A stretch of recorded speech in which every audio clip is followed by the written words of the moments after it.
Hello iOS fans, Robin here. I'm just a quick intro ahead of our game tonight of Dark Souls, our first game. We're going to record it. There's a bit of a risk when you record your first game, but hopefully it'll work out okay. Before that, I'm going to just give a quick rundown of how the game works. If you've played the computer game, then I think you'll probably understand it fairly well. If you haven't, it's a slightly complicated thing. In the first instance, you've died. You are zombies, so you're trying to basically. Actually, I probably need to check what the premise is. But yes, basically, you're trying to get through the dungeon to survive and kill the bosses, and then I think that restores the world. In many ways, like many computer games or many board games, the actual premise is somewhat irrelevant. It's basically a dungeon crawl. You're trying to get through and kill as many things as possible. But there is a twist. You're already dead, so theoretically you can't die. But you do have a few sparks of life with you, and basically these are effectively lives, I suppose, of your party. And each time as you go through the dungeon, you start off, you go into a room, you find some monsters, you fight them. If any of your characters die, you have to reset.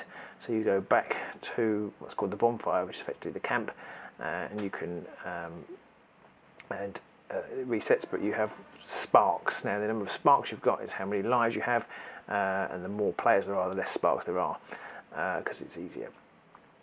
When you turn the spark down by 1, should that spark dial ever get to 0, and you have to turn it down again, that's the end of the game. You're finished. If you've still got sparks left, you can explore again. So you go into the room. It's the same monster that was in there already.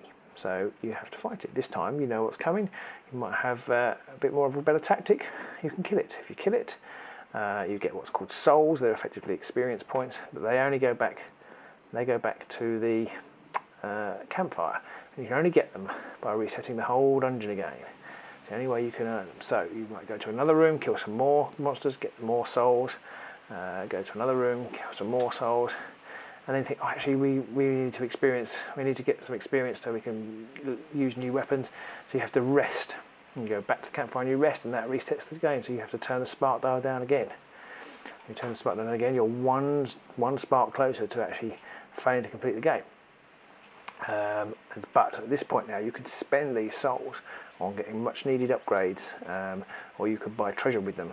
You do find treasure in the dungeon, but you can buy more treasure with them, and you can choose what to use, so that you can basically get better experience. Because as you go through the dungeon, the monsters get harder. There's 2 rounds basically, or two dungeons basically. And it's just like the computer game. So there's the first dungeon, and at the end of that dungeon is a mini boss, and then there's a second. If you can kill that mini boss, you can go to the second dungeon where it's even harder. At the end of that one is the boss. If you kill the mini boss, then you get a free rest in the campfire, so you don't have to turn the spark dial down. So you can then, that's a good time to power up, as it were, for the next dungeon, which will be even harder. And those sparks don't reset, so they keep going down. But if you do kill the mini boss, you don't lose another one. So that's a good thing.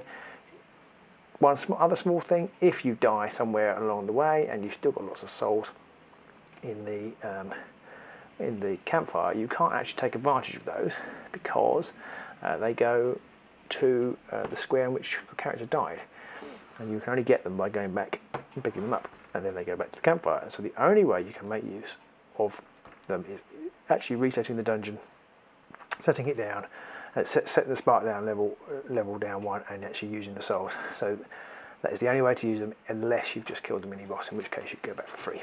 That's quite important. So basically we're looking at an iterative process. So it's like a trade-off. The only way to get experience is to kill things, but then that's a risk. And if you die, then the dial goes down 1. So you're trying to get experience, but trying not to die, much like any other role-playing game. I'm a little bit concerned about the iterative process ahead of the game, because doing the same thing over and over again isn't necessarily that interesting. So a little bit concerned about that mechanic, but we'll see how it goes. So I'm also going to record a simple playthrough, or not playthrough, simple walkthrough of the main concepts of the game for you to watch ahead of ahead of playing it or ahead of watching our video of how to play it. That will be a separate video, and that will follow after this intro and before the main playthrough. So I hope you enjoy it. Hope I enjoy it, but I'm pretty sure I will. The minis, as you can see, are pretty impressive, and you've seen the unboxing, so you know how impressive they are, and you probably played the computer game. I haven't played the computer game, so it's an interesting position for me to come from. So anyway, enjoy the video, and I will see you on the other side. Hello AOS fans, this is a little walkthrough of Dark Souls. It's quite a complex game. I'm going to try and run through some of the principles of it. Now the first thing it says are to set up the tiles. Now this is it's a bit of an abstract concept. The tiles do all run together. I'm not going to show you that, but they fit together, and you can put them in any order you like. They have entrances and exits on, and basically you set them up, and then at the end of the last one you have the fog gate. Now the fog gate is important because that is basically where you go through to the mini boss. Once you've gone through it, you can't go back through it. Up until that time, you can wander about as much as you like, I believe. So you have 5 tiles, and one of those tiles is like the hub of the game, is the bonfire tile. Now this is the bonfire tile. This is where your party comes to rest, and it has certain aspects of it which you set up at the start of the game. The main one being the bonfire sparks. Now that is the bonfire sparks dial, and it has numbers on it that range from 1 to 5, depending on how many players you have. If you play with 4 players, you only get 2 sparks. If you're playing with 1 player, then you get a maximum. You get 4 sparks, and there is a way of getting extra sparks, so it does actually go up to 5. So let's say we're playing with 2 players. I have 2 players set up here, my warrior and my knight. So we're going to play with 2 players, which means you set it to 4 sparks. Now, what are sparks? Sparks are basically the way which is almost like lives in a game, if you like. So we have 4 sparks in this game, and basically, if one of my characters dies when it's fighting in the dungeon, I have to come back here and rest, and I'll have to reduce it to 3 sparks. Now, I don't have to do it only when I die. I can come back and rest at any time. And if I rest, then I can use souls that I have accumulated. Now, souls are represented by tokens which look like this one here. This one is for 3 souls, and then I collect them. They go in there. And how do I collect souls, I hear you ask? Well, you collect them by killing things. Every time you clear out a room or a chamber of all its denizens, then you get 2 sparks per player, so basically per character. So this is 2 characters, so if I kill whatever's in the next room I go through, I'll get 4 sparks. What can I use sparks for? Well, I can use sparks for treasure. The treasure goes here, and when I'm playing the game, I might find treasure in treasure chest, in which case I will take it from the top. Or when I get here, I can pay 1 soul, and turn over 1 treasure card, and that is a holy sword. I put a holy sword there, and then I might find that I've got a card in the wrong deck. That is not a treasure card. Turn that one away. And so the treasure deck you work through as you go. There are rules for solo player where you get more treasure at the beginning, but we won't worry about those right now. Having done that, I then need to choose which boss I'm going to fight. It was recommended to me that for the mini boss selection for our first game, we chose the gargoyle. So there is the gargoyle, so he will be my mini boss. Now, he doesn't look that mini, does he? He's pretty hefty, my hefty boss. Now he will be where we're fighting to in this game. Now the bosses come with a large number of cards associated with them, and that's a bit scary. But you don't have to worry about it to start off with. The only one you have to worry about first of all is this card, which is the kind of stat card, if you like. And this has various things written on it. The health 26, it's quite a lot. This tells you it's a boss card. This is its damage it can do. This is its armor that it can do. That's how many cards it draws. Of these later in the game. Don't worry about that right now. And this is something else to do with when fighting the boss. Probably not going to go into much of the boss detail today because it's quite complex, and you don't need to know it when you're very first getting into the game. The key thing for setting up the game are these things down here. Now these got a 3, a 1, and a 0. Now that's got a 1 kind of soul, that's got 2 souls in it, and that's a big bunch of souls. Now this is basically a difficulty rating of the rooms you're going to be set up. So I'm going to be setting up, each dungeon you set up has 4 chambers, the bonfire, and then the boss. So That's why these numbers always add up to 4 on whatever card. There's a card like this for each of the big boss figures in the box. And so this one, as I said, is 3 and 1. So 1 is the easiest type of room or card, and 2 is more difficult, and 3, or that big one, is the most difficult one of all. So there's a little deck of cards which here, which you take from randomly. So I need to take 3 off the top, which have 1 star, and then I need to root through it, 1 soul, sorry, I always call them stars, root through it until I find one that's got 2. That one has 2, so I take that and put that in there, and then they are randomly, but with some sort of order assigned to the tiles, which I haven't laid out, but you would put, basically you start from the bonfire, you put the easiest ones closest. So if you've got 3 of these, they're the ones that go around the bonfire. So the bonfire exits are actually here, and I've covered one over here. So this one would have 1, this one would have 1, and the next room over would have another 1, and then the final room, the one furthest away from the bonfire, would have the one with 2. The one with 2, remember, it's got harder monsters in it, monsters that are tougher to kill. So that is that. So we'll come back onto that in a moment. So we've done the boss selection, we've done the encounter cards, and next let's talk a little bit about the characters. There are 4 characters in the game. There is the warrior, there is the knight, which I have on display here, there is a herald and an assassin, and they all have different skills. They are all very martial, lots of martial prowess, and there are some differences, but there isn't much difference between them. And each of them get their own bits of equipment. So the knight, he gets a battle axe which he can put in one hand, he gets a shield which he can put in another, and he gets an armour that he can put on, and he has a spare slot. This is kind of like a pocket or a scabbard, extra scabbard or something. And the knight, he has a long sword which he can put in one hand, he has a shield, and he has some armour too. And that's all you start off with in the standard game. So that is basically the setup. So after you've done that, of course, you'd also need your miniatures. So that is the warrior, and that is the knight. And they go on there. So that is the game. We are now ready. We have our equipment, we have our campfire. There's a quick talk about the statistics here. I'll push that back on over there. This is your stats, if you like. So we have strength, dexterity, intelligence, not sure where they got those from, and faith. And basically, as well as buying treasure with your souls, when you're resting in the bonfire, you can upgrade here. And it costs 2 souls to go from your base up to your tier 1. And you go another, and then it costs another 4 to go up to tier 2, and another 8 to go up to tier 3. So it gets exponentially more difficult to increase the level. So this one will be 2 up there. To go take the dexterity up will be another 2. If I want to take up to here, it'll be another 4.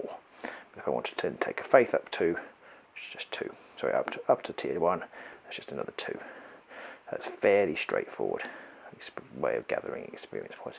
Why do I want to do that? Well, if you look at some of the treasure cards on here, some of the other treasure cards, this one, Lothric's Holy Symbol, he has some numbers down this side. He needs 27 strength in order to wield this. So at the moment he's only got 16, so I'd need to go up at least to tier 2 if I found this sword in order to use it. But not only that, I need to get my faith up to tier, for the warrior we need to go up to tier 4.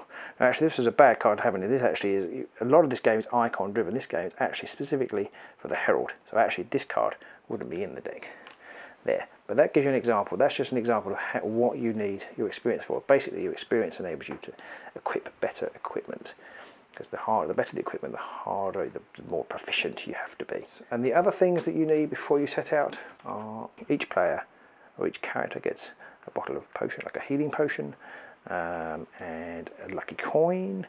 A lucky coin enables you to reroll a dice, and a talisman which enables you to use your special move over here. So this is a berserk charge, so that won't go on too much with that, but this enables you to special move. It's quite nice, these tokens. When you have used them, you turn them over, and they are shiny on one side and not shiny on the other, and when you've used them, you turn it over, so you know that you can't use it anymore. When you rest back at the bonfire, you use up a spark, then you, as well as being able to take souls from here, you can also turn all your coins back over ready for use. So when to use these things is very important, and becomes a big balancing act in the game of when to try and use them. Got to try and use them at the right time. So I think we're ready to explore now. So I'm just going to move the bonfire off to one side. This is permanently here, but in normal circumstances I'm going to move this off to one side and get my first tile. It's actually got three. We'll pretend we're coming from here. It's actually got 3 exits, and where you come in is important. So this is just overlapping. It shouldn't be overlapping, but it's just overlapping a bit. But you can still see. So these are the nodes, and basically the nodes are the way that, what drives the game. So you can move on a turn. You get a free move, so you can move one node. If you want to, you can expend a stamina, which is a black block. You see that? I'll put a black block in the bottom there. And he uses stamina. If I wanted to move in 2 squares, he would have to use 2 stamina. I could go 1 for my free move, 1, 2, and that would be the movement. Now you can do as many staminas as you like, but the key thing to remember about movement is that you can move either before or after you've attacked. So if there was a monster here, say, I could move to attack him, but I couldn't move again. Now if we were already started together, I could attack him and then I could move away if I wanted to. So that's a key concept, but you can't. What I couldn't do is move to attack him and then move away afterwards. I'm not allowed to do that. Okay, so how does this translate into the game? Earlier on I selected my random card, one of these cards, soul cards, to see what would be in the game, in the room. So this is what's in the room. Ba-da! And these coloured charts here determine what squares they come on. So there's one with 1 sword, and one with 1 sword is this. Now everything in the game is icon driven, and there are lots and lots of icons in the rule book, and that does get a little complex and a little confusing at first, but you soon pick up what they are. So these ones are hollow soldiers. And he goes on the 1 sword node, but there's 2 of them, so they actually go on 2 on the 2. Now you can have up to 3 creatures on the 2 sword on each node, so I can still move there and attack him. If there were 3 things on there, I'll borrow him for a second. If there were 3 things on there, if I moved, I would have to push one of them out of the way. Similarly, if we had 3 characters on the same square and one of them moved into there, he would push one of the characters away. Pushing is a fairly simple rule, which I won't go into much detail about. And there's also on this card this icon here, which is a hollow crossbowman. So the hollow crossbowman goes there, and that's the setup. But I would also need a barrel on the sort of pointed star, Caducus type symbol, a chest.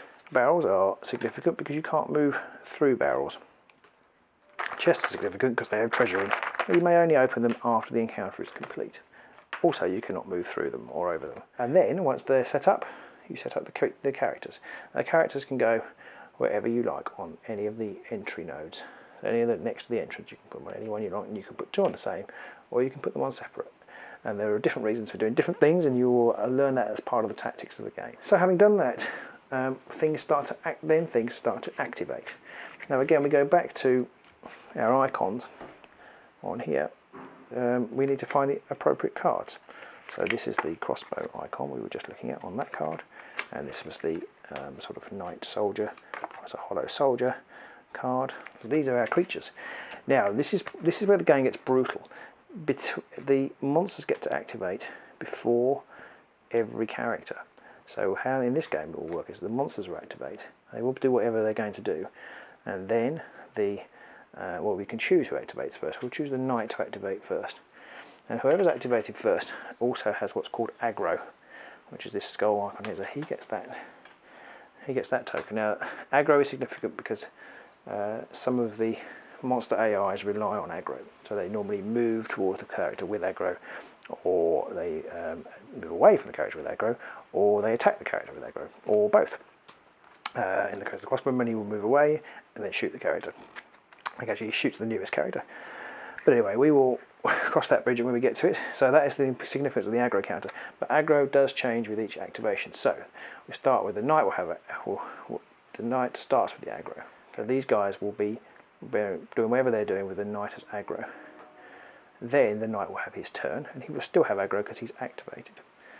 But then these guys, this is where it gets brutal. These guys get to move again, and they will do something else. And the knight still has aggro, so he will be the victim of whatever goes on. If so be it.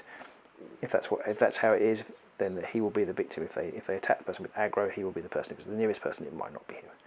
But a lot of things in the small games tend to be with aggro. So they activate, the knight activates, they get to activate again, then the warrior will activate, and at that point, aggro and the activation token will pass to the warrior. The activation token is essentially just to make sure not everybody keeps missing out on a go. So if you were having a 4-player game and there are 3 characters activated and killed all 3 of them, the poor guy, he gets the token because he didn't get to activate, and then we will remember that in the next combat he goes first. So once the warrior's gone, he has aggro, these will go again, the warrior will still have aggro, then the knight will go and he will reclaim aggro. That was my slightly garbled attempt at talking about aggro. But the aggro, it's fairly straightforward, and actually it's harder to explain than it is actually to understand. So now combat. Combat is driven by quite a clever AI, which if we look on the Hollow Soldier card here, this bit here will tell you the order in which they do things. So this one means it's going to move, and this one means then this one's going to attack. So first it moves, and then it attacks. Here, this one, it's very simple. So this means it's going to move 1 space forwards, and then this ring here means it's going to move towards the nearest player. Sometimes it has a skull on it. I'll quickly show you the crossbow, and that means it's going to move the person with the aggro token on. We will activate the monsters, and so we do one first one at a time, and it moves 1 space. So it'll move 1 towards the nearest player. That moves to there, and then it can't actually attack this time because it has a range of, this is the range icon here, has a range of 0. If it had a range of 1, it could attack either of these, and it would choose the icon when it chooses, unless it's attack the aggro, play with aggro, and it's attack the nearest player, then it attacks the nearest one. If there are 2 equally near, then it attacks the one with the aggro counter, and if neither of them have got the aggro counter, which can't happen in a 2-player game, it can happen in more, then it uses this symbol here, which is its taunt level, highest taunt level, I guess the one that's saying, come on then, if you think you're hard enough to it, he's the one who gets attacked. And so this one activates, and then this one will activate too. It'll do the same thing. It'll move to there. Now it's the crossbow man's turn. So the crossbow hollow, his thing is move backwards 1 space, away from the person with the aggro counter, which is the knight. So he'll move away 1 space, and he'll move to there. And then his range is infinite, which is a pretty good crossbow. I think it just means you can shoot anywhere in the room. Slightly peculiarly, this crossbow attack is a magical attack. We have 2 types of attack here. This is the other card. This is a martial attack, combat with a shield, and this one with this sort of white sun is a magic attack. To resolve attacks, we use the dice. Also, to resolve attacks, we have to look at what cards we have. So the number on the card is 3. So it's going to do. It's going to strike for 3 damage. So we need to look at the armour of our character, and it's the knight. Now the knight has a kite shield, which has a shield of 1, but this next one over is magic shield, and that's 0. And the knight armour has a shield of 1 blue, and it has a magic shield of 1 black. Now 1 black means you use 1 black dice. So he uses 1 black dice to defend against the attack. Now I haven't talked about the dice yet. The dice are quite nifty and quite an important part of the game. And they actually add to some of the, not complexity of the game is the wrong word, but the variation of the game is quite neat using the dice. There are 4 types of dice, but 3 main types of dice in the game, or 2 main types of dice in fact really. There's the black dice. They drive everything. Most attacks run off these black dice. Now they have 0s, 1s and 2s on them. So as you can see, this character is going to have 3 attack. It's going to try to attack that does 3 damage. It's going to do some damage. It might do 3 damage, or it could do 2 damage. Or, if I roll a 1, or it may end up doing 1 damage if I roll a 2. When defending, you roll this and subtract it from the damage caused. So it's definitely going to cause some damage, this attack. So if I roll it, I've defended for 1. I use 1. My armour has provided 1 sword. Doesn't make much sense really that way, but 1 is taken away 1 of the 3 attacks, so it's going to do 2 damage. I'll do damage in a minute. Just quickly talk about this dice. This is basically a D3. It's got 1, 2, 3 on it, although it's not actually a D3 because only one side has 3 on it. Only one side has a 3, 2 sides have a 1, 3 sides have a 2, so most likely it's going to do 2 damage.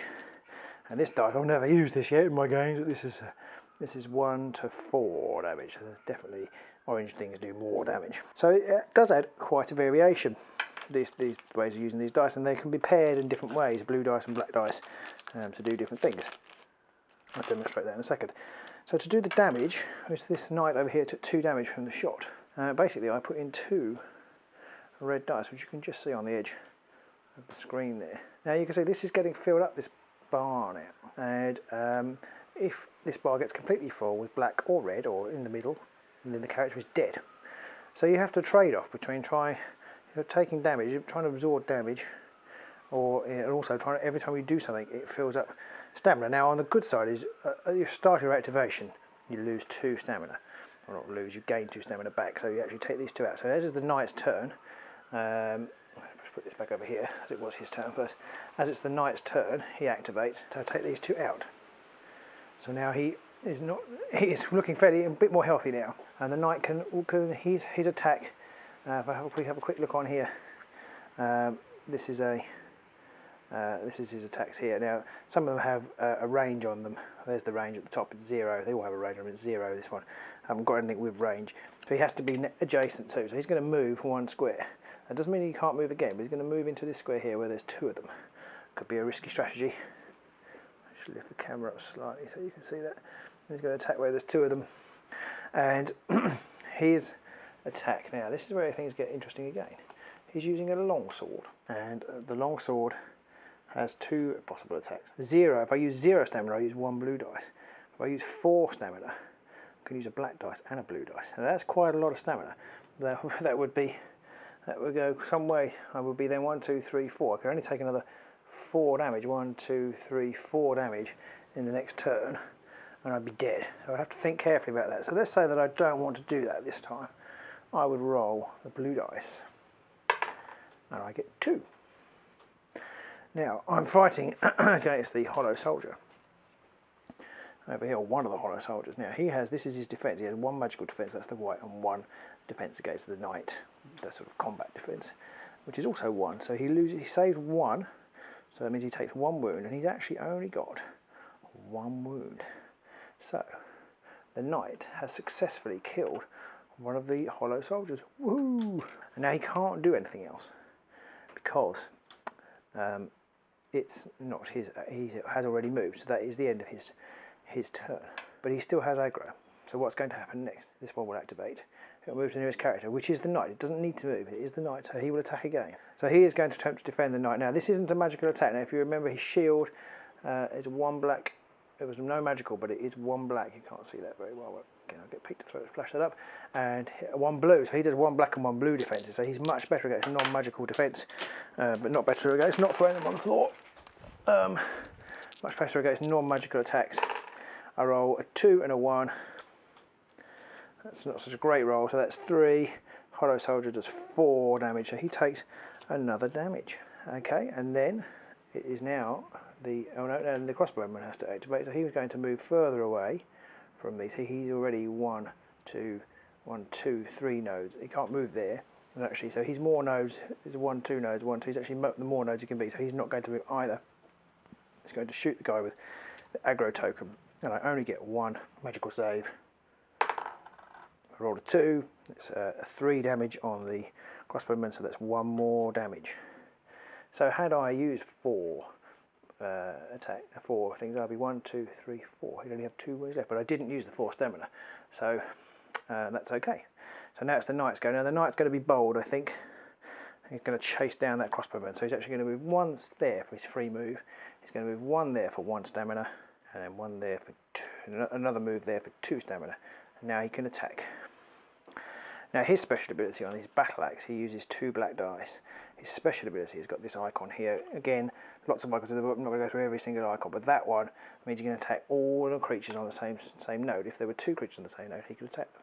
But in this case, there aren't, so there's no point in using that. So it uses up 2 stamina. So I'm just going to attack. I'll roll my 2 dice. And I scored a 3.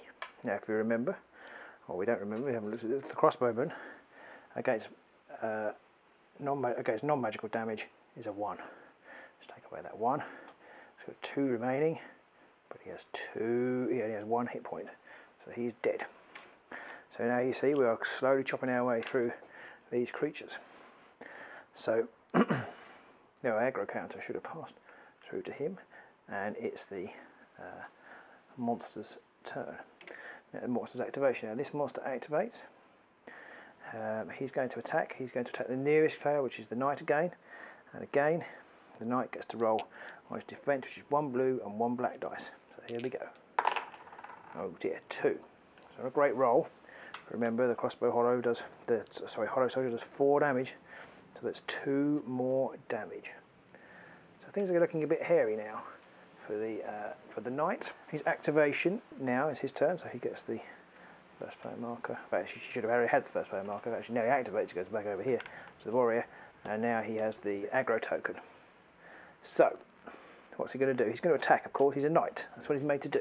If I used his attack with the 4 stamina, I would use for 1, 2, 3, 4, and he'd die. So, we're not going to do that. We're going to take a risk. We're still going to fight.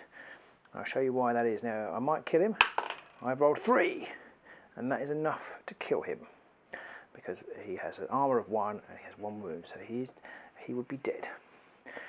And in those circumstances, the encounter is cleared, and we would get a grand total of 4 souls, 2 for each character, and they would go, if I had it out, into the bonfire soul pool to be used later when we rest there. And that is the basic mechanics of the game. Now, if he hadn't killed this soldier, what he would then do is he hasn't had his move, and he would go 1 for his free move and then 2 to there and escape. So he would use 1 stamina up, so he's only going to have 3. But on this soldier's go, he would go to there for 1, and then he couldn't do anything because he couldn't reach, and then it would be the knight's turn to activate, and he would go there, and so that's how you keep your character alive. I could take a potion, that would eliminate all of those. I don't need to take a potion. The knight, I'm pretty confident the knight is going to kill that guy now he fights him. Even if the knight doesn't kill him, they're still in combat, and this guy can actually move away. And hopefully we won't get into too much trouble. So that is a rough combat. The only other thing that you can do is, if you have some armour, the assassin is better at it than the others. Some armour have lighter armour has a wrist icon here, which you can't see. Is a 1, that's the dodge icon. You can have an attempt to dodge. You roll 1 dice, and basically it will cost you a stamina.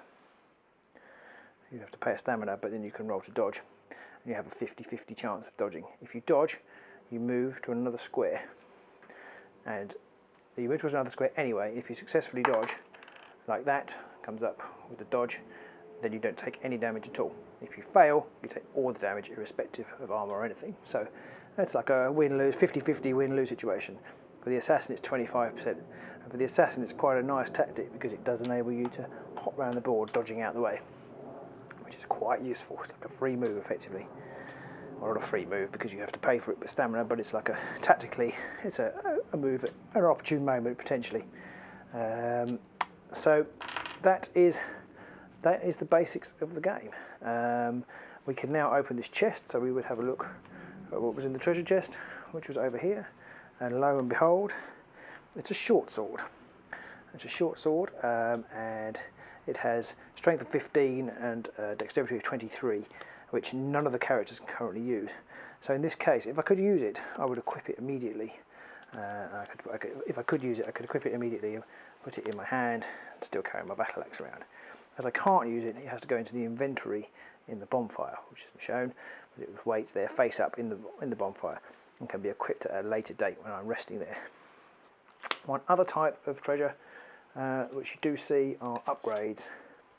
So this is a lightning gem, and what the lightning gem, again, I needed intelligence to use it, 15, which again nobody could use at the moment, but basically this will make the weapons attacks gain magic, and it's an upgrade. Now if you look on your weapons here, on the table here, they have slots. I cannot upgrade this weapon because it has 0 upgrade slots, this last one. So going across weapons across the bottom, this one is, or items across the bottom, this one is defense, this one is magic defense, this one is dodge, and this one is upgrades allowed.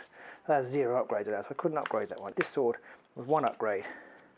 I could put this lightning gem on there and make its attacks magical. There'd be no point with that one because its attacks are already magical, but I could do that. But I can only do that after I've had a rest basically go back and the blacksmith would upgrade my weapons for me. And those weapons are, if you upgrade your weapon, it's permanently done. You cannot change the upgrade, and some only have one slot. So it only has one slot. Once you've upgraded, that's it. If you find something better, you cannot upgrade it. So that is a very brief overview. I'm not going to do the boss. You basically then work your way through each room doing exactly the same thing. At some point you'll want to come back and rest and get the blacksmith to buy some weapons from the blacksmith, or use the ones you found in the box.